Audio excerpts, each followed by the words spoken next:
so probably a lot of you have heard a few things about his unique story, but we figured I've been holding you off as far as making him available till everything was approved by the NCAA and the ACC, which actually was finalized yesterday. So he is good to go and will be at our first practice on Friday.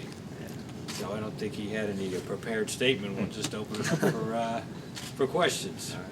Well, Dan, thanks for meeting with us. What was it like getting the news yesterday? I mean, it's been kind of a long journey. Yeah. When everything set out, I really wasn't sure what exactly was going to happen as far as where I would end up, what my future held. And just a lot of guidelines that we had to meet with the NCAA and the ACC. And getting the news yesterday, I knew a lot of hard work had went in from Clemson's end, compliance, meeting with the ACC, with the NCAA, with the waiver and everything like that. It was just kind of that feeling of relief that everything I've worked so hard for, everything that I've done as far as with combat, coming out, going to school, fulfilling my education as far as I have so far, and getting that word that I was going to have an opportunity to suit up this season for Clemson was just it's one of those moments in my life I won't forget. It's just something that felt amazing. It really felt good, and I'm excited.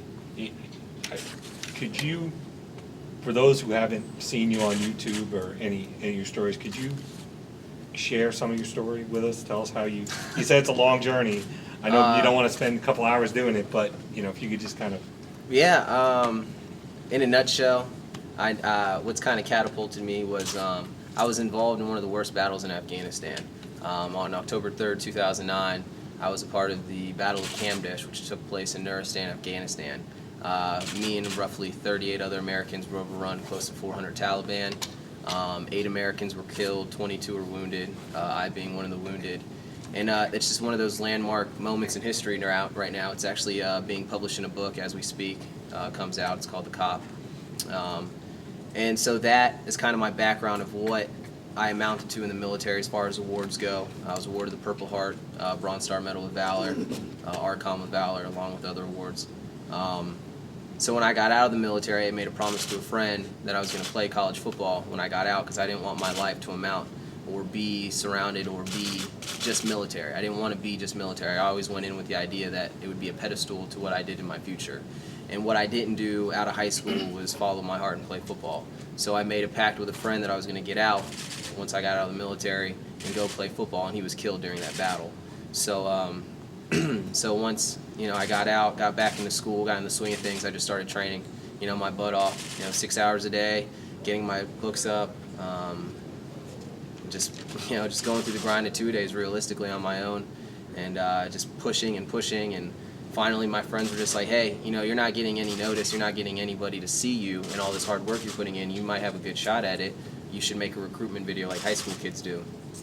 So my best friend's friend owned a production company, called him up, we got a shoot together, and kind of went viral on YouTube once it leaked. I sent it out to college coaches and they told me I needed to make it more easily accessible, so I linked it up to YouTube, and overnight it kind of took off, went viral, and I was contacted by about 50 schools, roughly give or take, one of those being Coach Dabo, and he's like, hey, I'd love to talk to you about an opportunity to walk on here at Clemson.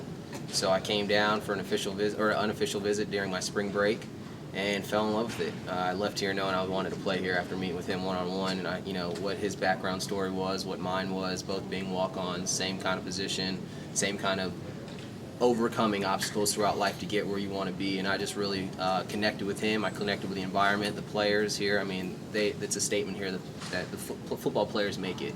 I mean, it's a family bond, and I left one family in the military for another one here, and I couldn't be more happier to suit up in orange. So that in a nutshell, along with a lot of paperwork on compliance's end and a lot of meetings with the NCAA, them being very understanding of my situation, and I want to thank them and the ACC for both giving me this opportunity, and I'm here now in front of y'all. So. You said you came here on spring break. Were you at another college? Were you at a junior college or yes, something? Yes, sir. I attended Germanna Community College in Stafford, Virginia, for a little over a year, and before that was military. So. That's your hometown. Hometown, correct. What's the football scouting report on you? That's kind of a funny thing. they really haven't seen me play, so So it's like Sammy Watkins. Right? Yeah, I guess, right. So it is what it is. I'm not intimidated. It's something that I've worked for. I've always been an athlete. I competed at all levels. People I've played against in high school and in the NFL now, so it wasn't a level of competition that I was against so long ago wasn't up to par to where I'm at now. But the dedication I put in, the shape that I'm in, the skills that I possessed when I played, I think I'll be a factor, not only on the field but off the field, whatever I can contribute.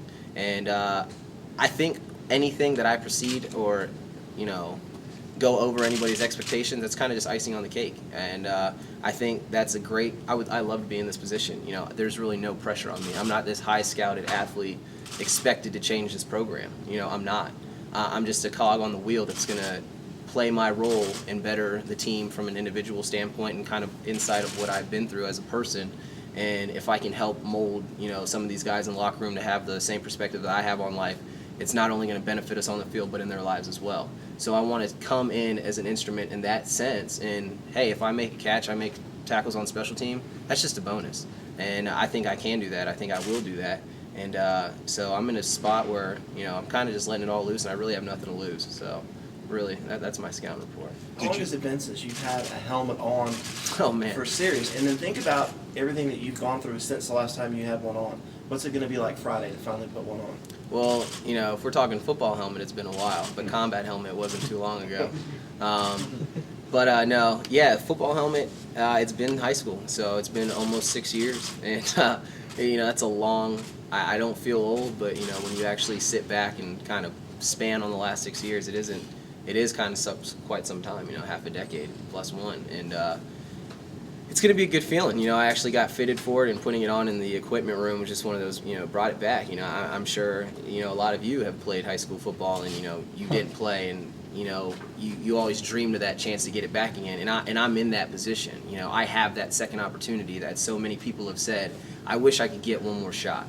Well, now it's my shot. I have that opportunity. That helmet is on my head. I have a school that I'm proud to be a part of, and I'm just going to let it all loose.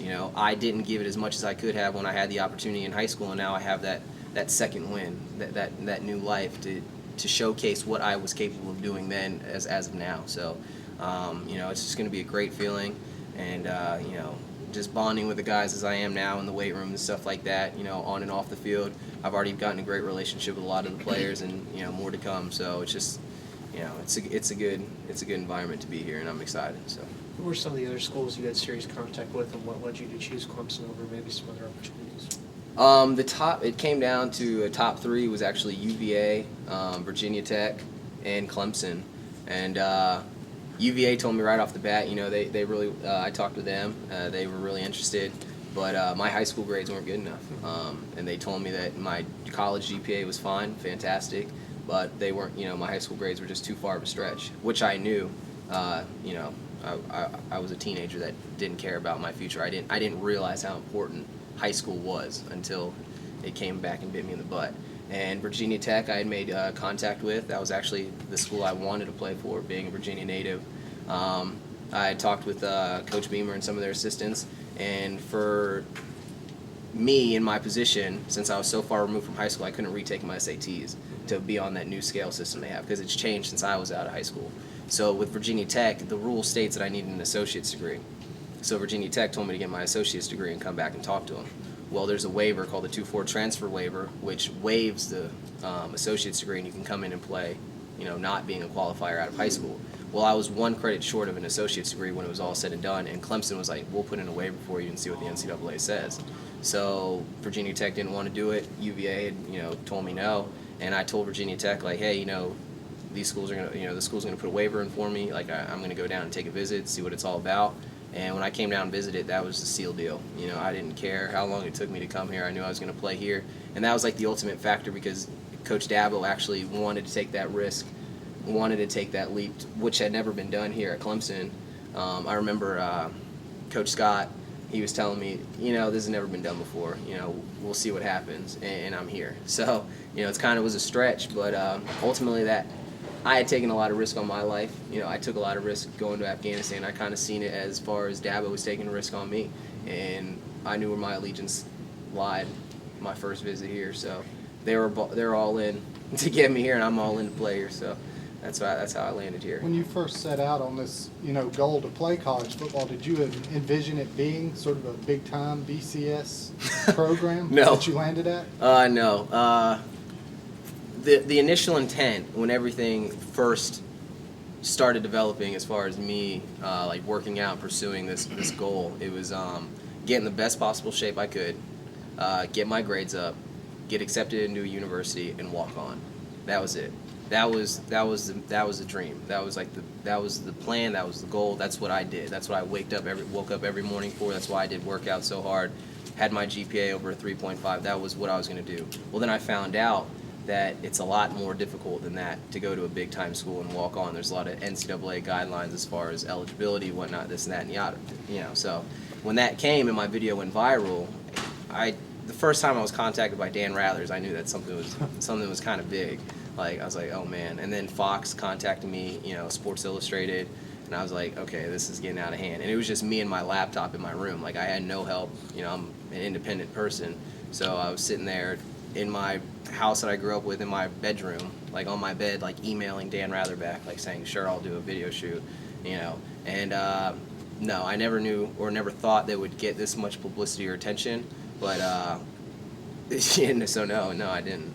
But it's kind of cool. It's a surreal feeling, and it's something that I've taken advantage of to getting here, and not only on my story alone, but I've looked at it and helping people that aren't for sure or with their grades as high school kids. Now that I'm on this position to kind of talk back and have the spotlight on me in a sense, I hope my story can help veterans with PTSD, kids that aren't doing as well in high school, and let me be a role model or a symbol of, it's not too late to get back what you love, or, hard work pays off, or you can overcome post-traumatic stress disorder. You can do these things. It just takes a lot of will and hard work, and things can get accomplished. So. Daniel, is that what you had? Did you